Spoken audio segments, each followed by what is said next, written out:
If you're in your 20s, you're probably broke, stressed, and wondering if life is just a big scam. In today's economy, rent's up, food is expensive, your friends want to go out every weekend, and somehow you're supposed to build wealth on top of all of that? Listen, most people in their 20s think wealth starts when you finally make six figures or land that dream job. But here's the truth. Wealth doesn't start with your paycheck. It starts with your habits. And if you get this right in your 20s, your 30s, 40s, and even your 50s will be on easy mode. If you don't, well, you'll still be eating instant ramen at 40. The decisions you make with your money in your 20s are worth 10 times more than the ones you make later. Let me show you why. My name's Daylon, and I'm just a person who obsessed over money so much that he started making YouTube videos about it. First is your mindset. Mindset over money. When I was 22, I thought making $100K a year would solve all my problems. Spoiler alert, I was still broke, just with nicer shoes. Money doesn't buy happiness, but being broke definitely buys stress. Let me give you a quick scenario. We have two 25-year-olds with completely different mindsets. The first is named Dave, and he saves a percent of his check every week and puts it into an investment account. On the other hand, we have another individual named Mike who takes his paycheck every week and buys clothes and whatever shiny toy catches his attention. Now fast forward time, and Dave and Mike are now 40. Dave consistently put a percent of his check into an investment account, and with compound interest and consistency, he's financially free and retired. On the other hand, Mike never put money up, and now he has a bunch of nice things that lost value and has to work every single day. The lesson of this story is that wealth isn't about income. It's about thinking long term. I'm not saying you can't buy anything. It's okay to make dumb purchases every now and then. I know I've made a fair share of myself. But also make sure you invest consistently too. Tell me down below, what's the dumbest thing you've ever spent money on in your 20s? Let's talk about the power of time. Imagine you and your friend both invest. You started at 25, just putting in $200 a month, and your friend waits until 35, but invests double that amount, $400 a month. Who do you think ends up with more by 65? You guessed it, the one who started earlier, even with less. Compound interest is like planting a tree that grows fruit, and then planting the seeds from that fruit. At first, you just have one tree, and it grows a small number of fruits. That'll be the interest. But if you plant the seeds from the fruits, in this case, reinvesting the interest, you get more trees. Over time, those new trees also produce fruit, and their seeds grow even more trees. Eventually, you're not just getting fruit from one tree. You're running a whole orchard that keeps expanding on its own. Alright, so let's talk about something that makes most people's eyes glaze over faster than math class after lunch. Budgeting. Yes, I know, everyone's favorite topic. But listen, if you can learn to control your money without feeling deprived, you're basically unlocking the cheat code to financial freedom. Because the truth is, you don't need to be a budgeting monk who counts every crumb of your avocado toast. You just need a system that fits your life. I tried hardcore budgeting once. I would track every penny, cut out coffee, never went out unless it was free. Well, that only lasted 3 days, then I ordered a $40 pizza and gave up. Budgeting gets a bad rap. People think it means cutting out everything fun. No coffee, no nights out, no streaming services, just sitting in the dark, eating instant noodles like a broke philosopher. But that's not budgeting. That's punishment. Budgeting is really about knowing where your money's going, so you can make conscious choices instead of wondering where your paycheck disappeared every month like you joined a witness protection program. Here's an example. Let's say you make $3,000 a month. Most people spend it like this. Rent goes to $1,200. Food goes to $600. Going out, $400. Random Amazon stuff, 500. Savings, crickets. Then at the end of the month, they're like, man, I swear I had money. A good budget fixes that. You tell your money where to go instead of asking where it went. It's funny. When I first tried budgeting, I downloaded one of those fancy apps that tracks your spending automatically. The first week it said, you spent $82 on coffee. I said, nah, that's impossible. Then I checked my receipts.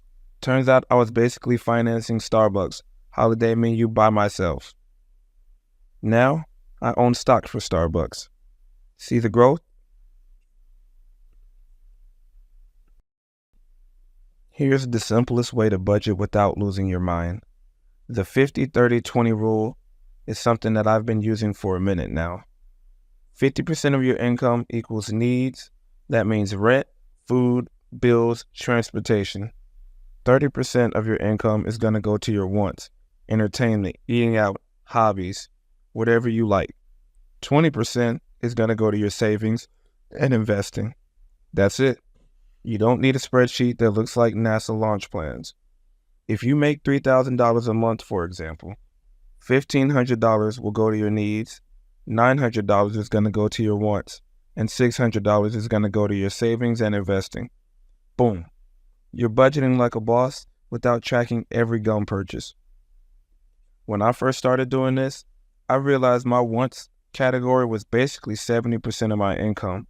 Like I was living as if Uber Eats was an essential service. So I flipped it. I started doing the 50-30-20 rule and made it fun.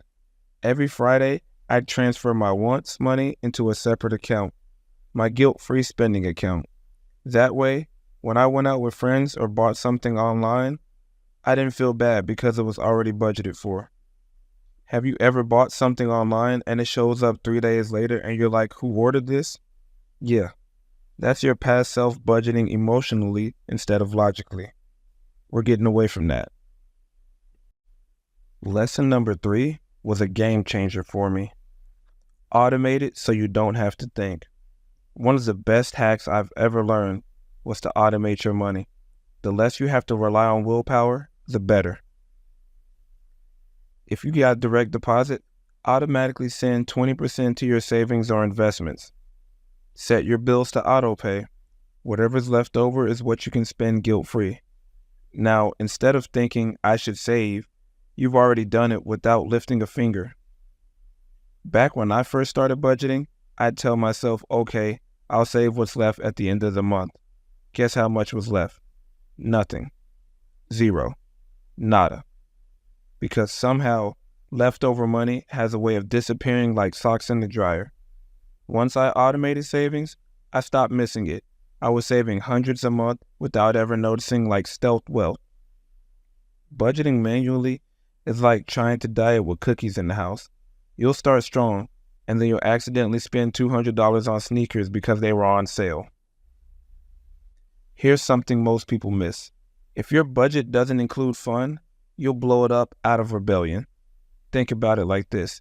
If you tell yourself you can't go out, you can't buy anything fun, you can't live your life, guess what?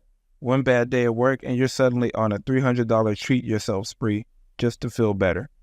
So budget for fun on purpose. If you love traveling, budget a travel fund. If you love food, make an eating out budget. That way you're still enjoying life and staying in control. I used to feel guilty every time I spent money on something non-essential. Then I realized that guilt wasn't helping me grow wealth. It was just making me miserable. Once I gave myself permission to enjoy some of my money within limits, I actually stuck to my plan longer. You always hear money can't buy you happiness. Yeah, that's true, but it can buy you food, and that's pretty close. A budget isn't carved into stone. It's more like a phone plan. You upgrade it as your life changes.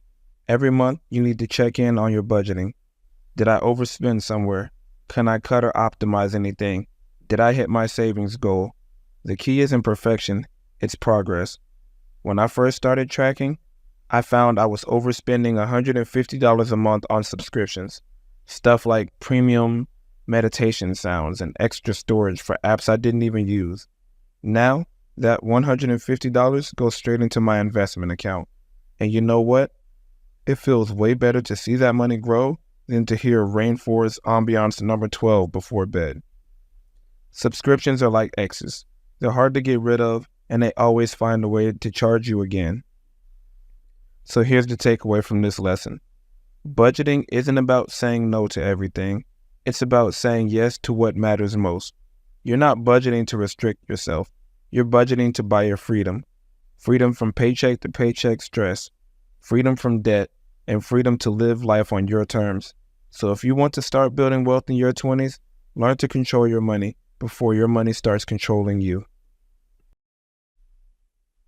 Next, we're going to talk about things that separate the I'm doing okay crowd from the I retired at 35 crowd. Investing. Now, I know some of you hear the word investing and your brain immediately goes, that's only for rich people, or I'll start once I start making more money. Well, let me stop you right there. That's like saying you'll start going to the gym after you get in shape. Investing is how you get in shape financially. Everyone wants to know when's the right time to invest. The truth is, it's not about time in the market. It's about how much time you put in the market.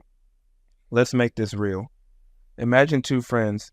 We'll call them Alex and Jordan. Alex started investing $500 a month at 25.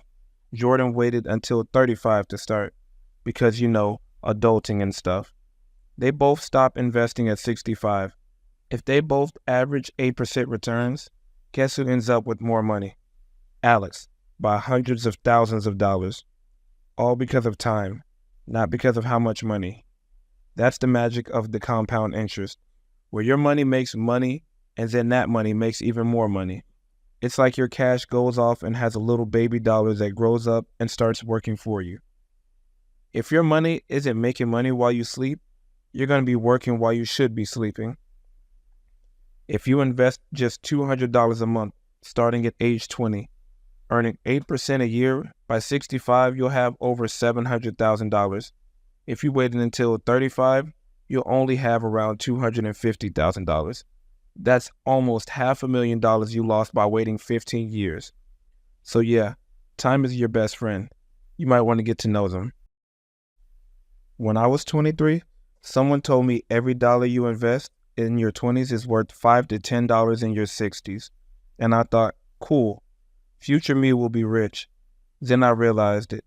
If future me is going to be rich, that means current me has to actually invest. So I started small, literally $50 a month. It didn't feel like much, but over time, that account started to grow. Now I look at it and go, man, I'm so glad I started when I was broke instead of waiting until I had money. Because truthfully, you don't start investing when you have money. You have money because you started investing. So don't wait for the perfect moment. Here's the thing. The market will always look crazy. There's always some new headline saying the crash is coming. If you waited for the perfect time to invest, you'd still be waiting in the parking lot while everyone else already built wealth. Imagine if you'd invested $10,000 in the S&P 500 in 2008, right before the crash. Ouch, right? But if you held on to it until 2025 and didn't sell it, you'd still be up big. That's why long-term investors always win, because time in the market beats trying to play physics with your money. Time in the market is kind of like trying to catch the exact second your toast pops out. You'll just end up burning your hand and your breakfast. So my advice is to start small and stay consistent. Most people think they need a ton of money to start investing, when in reality you can start with anything, even something as little as $5 these days. I had a buddy named Chris. Every year he'd say, I'm going to start investing soon, man. And every year he didn't. Fast forward 10 years and he goes, man, if I had started when you did, I'd have 6 figures by now. And I'm like, yeah, but on the bright side, your sneakers still look nice. That's the thing. Everyone means to invest, but only a few actually do. Don't be like Chris. You know what's better than having to remember to invest every month? Not having to remember. You can set up automatic transfers from your checking account into your investment account, whether it's a Roth IRA, a 401k, or a simple index fund. That way, You don't have to rely on discipline or willpower. It just happens. When I set up my auto invest, I was nervous at first. Like, what if I need that money? But after a few months, I didn't even notice it leaving my account. It was like financial stealth mode. My money was growing behind the scenes while I went about my day. A year later, I checked my balance and I was like, whoa, that's the most adult thing I've ever seen. Automatic investing is like a crock pot. Set it, forget it, and years later, you've got something delicious cooking. Your bank account. All right, now you need to diversify, but don't gamble. A lot of new investors fall into the get-rich-quick trap, chasing meme stocks, crypto hype, or the next big thing. Look, there's nothing wrong with taking some risk, especially while you're younger, but gambling your rent money on Dogecoin is not the move. Buying meme stocks is like trying to get rich from a scratch-off ticket. It's fun until you realize you just funded someone else's yacht. You need to reinvest your returns. Here's where it gets wild. Don't just let your gains sit there. Reinvest them, because compound interest doesn't work its magic unless you keep feeding it. It's like a snowball rolling down a hill. The longer it rolls, the bigger it gets. If you invest $5,000 and it grows 8% a year, in 1 year, you'll have $5,400. Reinvest that profit, and now you're earning returns on $5,400 instead of $5,000. Do that long enough, and your money starts multiplying faster than rabbits. When I first started, I used to pull out my profits like, hey, free money. Then I realized I was robbing future me. Once I stopped touching my returns and let them snowball, my account started compounding faster and faster. Now I let that money grow like it's on autopilot. Reinvesting is like dating someone who gets better every year. If only life worked like compound interest, we'd all be a lot happier. Now, final thoughts is that I want you to remember, building wealth in your 20s isn't about being a genius or catching the next big stock. It's about starting early and staying consistent. If you give your money time to grow, it will do the heavy lifting for you, because your greatest financial asset isn't your income, it's your time. So stop waiting for the perfect moment and start now. Your future self is already out there living the life you're building today. All right, guys, we've talked about a lot today. Wealth in your 20s isn't about being perfect. It's about planting seeds, saving small, learning fast, investing in yourself, and not falling into traps that keep everyone else broke. Remember, you don't need to be the smartest or make the most. You just need to start early, stay consistent, and play the long game. If this helped you, hit that like button. Comment below the one rule you'll start applying today.